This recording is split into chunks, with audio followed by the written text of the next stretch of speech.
معروف لکھاری اور کئی مشہور ناولوں کے مصنف محمد حنیف سینئر صحافی حامد میر پر حالیہ تنازع کے بعد لگنے والے غداری کے الزامات کو سختی سے رد کرتے ہوئے کہتے ہیں کہ اگر پاکستانیت کا کوئی مقابلے کا امتحان ہو تو حامد میر پہلی پوزیشنوں میں سے ایک لے گا۔ محمد حنیف کے مطابق حامد میر اسلام اور پاکستان سے محبت کرنے والا ہے، وہ ہندوستان سے دشمنداری رکھتا ہے اور اسرائیل کو نیست و نابود کرنے کے خواب دیکھتا ہے، لہٰذا اس درجے پر پہنچا ہوا پاکستانی بھی اگر غدار ہے تو ہم جیسے کمزور ایمان والے پاکستانی کس کی ماں کو خالہ کہیں۔ بی بی سی کے لیے اپنی تازہ تحریر میں محمد حنیف لکھتے ہیں کہ دراصل حامد میر نے کچھ ایسی غلطیاں کی ہیں جو ہمارے دیگر ٹی وی اینکرز نہیں کرتے۔ میرا اشارہ 20 سال تک عمران خان کے انٹرویوز کرنا نہیں ہے، کیونکہ وہ تو سب نے کیے ہیں۔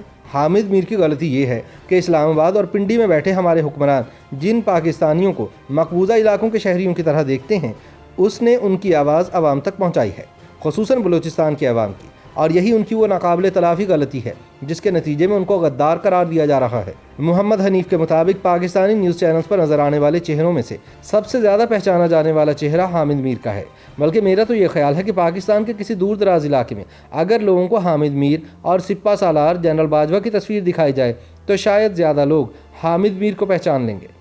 اس سے کہنا یہ مقصود نہیں کہ حامد میر جنرل باجوہ سے زیادہ ہردل عزیز ہیں، بلکہ صرف یہ کہ حامد میر 20 سال سے تقریباً ہر روز ٹی وی اسکرین پر نظر آتے ہیں، جبکہ باجوہ صاحب کو ابھی آئے ہوئے 4 سال ہی ہوئے ہیں۔ اللہ تعالیٰ ان کی ایکسٹینشن میں مزید برکت ڈالے، لیکن وہ ٹی وی پر کم ہی نظر آتے ہیں، بلکہ خود ٹی وی پر آنے کی بجائے ٹی وی والوں کو گھر پر ہی بلا کر اپنا شو خود ہی سجا لیتے ہیں۔ محمد حنیف کہتے ہیں کہ حال ہی میں اسد طور پر ہونے والے تشدد کے بعد احتجاجی مظاہرے میں جب حامد میر نے مختصر اور دھواں دھار خطاب کیا تو مجھے لگا کہ وہ پاگل ہو گیا ہے، لیکن ایک دن تو یہ ہونا ہی تھا۔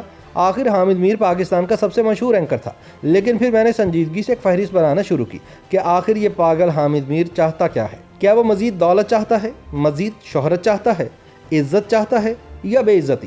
جہاں تک دولت کا تعلق ہے تو ہم سب جانتے ہیں کہ حامد میر پاکستان کے سب سے بڑے چینل کا سب سے بڑا اینکر ہے، اور برے وقتوں میں جب چینل کارکنان کو کئی مہینے تنخواہ نہیں ملتی تھی تو اینکروں کو تب بھی کچھ نہ کچھ ملتا تھا۔ لہٰذا میرے خیال میں حامد میر ایک خوشحال انسان ہے، اور ویسے بھی ہر صحافی کی جیب میں لفافہ ڈھونڈ لینے والوں نے کبھی حامد میر کی کرپشن کا کوئی ثبوت پیش نہیں کیا۔ حنیف کہتے ہیں کہ جہاں تک مزید عزت حاصل کرنے کی خواہش کا تعلق ہے تو پاکستان میں عزت کا مطلب طاقت کے ایوانوں تک رسائی ہے۔ پاکستان کا کوئی حکمراں، اپوزیشن لیڈر، قطار میں لگا لیڈر، کوئی ریٹائرڈ جرنیل یا کوئی پاپ سٹار ایسا نہیں جس نے حامد میر کو انٹرویو نہ دیا ہو، بلکہ کہنے والے تو یہی کہتے ہیں کہ وزیر اعظم بننے سے پہلے 20 سال تک عمران خان ہر روز یہی سوچتے تھے کہ پتہ نہیں آج حامد میر اپنے شو میں بلائے گا یا نہیں، اور حامد میر نے کم ہی انہیں مایوس کیا۔ حنیف کہتے ہیں کہ جہاں تک بے عزتی کا تعلق ہے تو مجھے ٹی وی ٹاک شو دیکھے ہوئے عرصہ ہو گیا، لیکن کوئی مہینہ نہیں ہوتا کہ سوشل میڈیا کھولو تو حامد میر کے خلاف ٹرینڈ چل رہا ہوتا ہے، اور کئی مرتبہ تو ڈھونڈنے سے بھی پتہ نہیں چلتا کہ میر صاحب نے کیا کر دیا۔ کبھی ان کے ماتھے پر اسرائیل کا جھنڈا ہوتا ہے تو کبھی ہندو پنڈت کا روپ دھار لیتے ہیں، کبھی نواز شریف یا زرداری کا پٹا پہنایا ہوتا ہے۔ لگتا ہے کہ کچھ لوگوں کی ڈیوٹی ہے کہ کچھ اور سمجھ نہ آئے تو اس حامد میر کو غدار کہہ کر دہاڑی بنا لو۔ لہٰذا حنیف کہتے ہیں کہ مجھے پورا یقین ہے کہ حامد میر دولت، شہرت اور عزت وغیرہ کے معاملے میں خود کفیل ہیں۔ تو پھر سوال یہ ہے کہ کیا وہ پاکستان کے دشمن ہیں، غدار ہیں، یا جیسا کہ ان کے نقاد کہتے ہیں کہ ان کا ایجنڈا وہی ہے جو کہ پاکستان کے دشمنوں کا ہے؟ اس سوال کا جواب دیتے ہوئے محمد حنیف کہتے ہیں کہ سچی بات یہ ہے کہ اگر مطالعہ پاکستان کی کتابوں کے اصولوں کے مطابق ایک شہری کی تشکیل دی جائے تو وہ شاید حامد میر سے ملتا جلتا ہوگا۔ اسلام اور پاکستان سے محبت کرنے والا، فوج کے ادارے کی عزت کرنے والا، ہندوستان سے دشمنداری والا، اسرائیل کو نیست و نابود کرنے کے خواب دیکھنے والا۔ مجھے یقین ہے کہ اگر پاکستانیت کا کوئی مقابلے کا امتحان ہو تو حامد میر پہلی پوزیشنوں میں سے ایک لے گا۔ وہ سوال کرتے ہیں کہ اس درجے پر پہنچا ہوا پاکستانی کیسے غدار ہو سکتا ہے؟ تاہم محمد حنیف کے خیال میں حامد میر نے کچھ غلطیاں ضرور کی ہیں جو ہمارے دیگر ٹی وی اینکرز نہیں کرتے۔ وہ غلطی یہ ہے کہ اسلام آباد اور پنڈی میں بیٹھے ہمارے حکمران جن پاکستانیوں کو مقبوضہ علاقوں کے شہریوں کی طرح دیکھتے ہیں، حامد میر نے ان کی آواز عوام تک پہنچائی ہے۔ کم کبھی لیکن بات تو ضرور کی ہے۔ جب غائب کر دیے گئے بلوچوں کے گھر والے پورے پاکستان کا سفر کر کے اسلام آباد پہنچتے ہیں تو انہیں اپنے شو میں صرف حامد میر نے ہی بلایا ہے۔ جب سلیم شہزاد کی لاش نہر میں پائی گئی تو سب سے آگے بڑھ کر نعرے لگانے والا صحافی حامد میر ہی تھا۔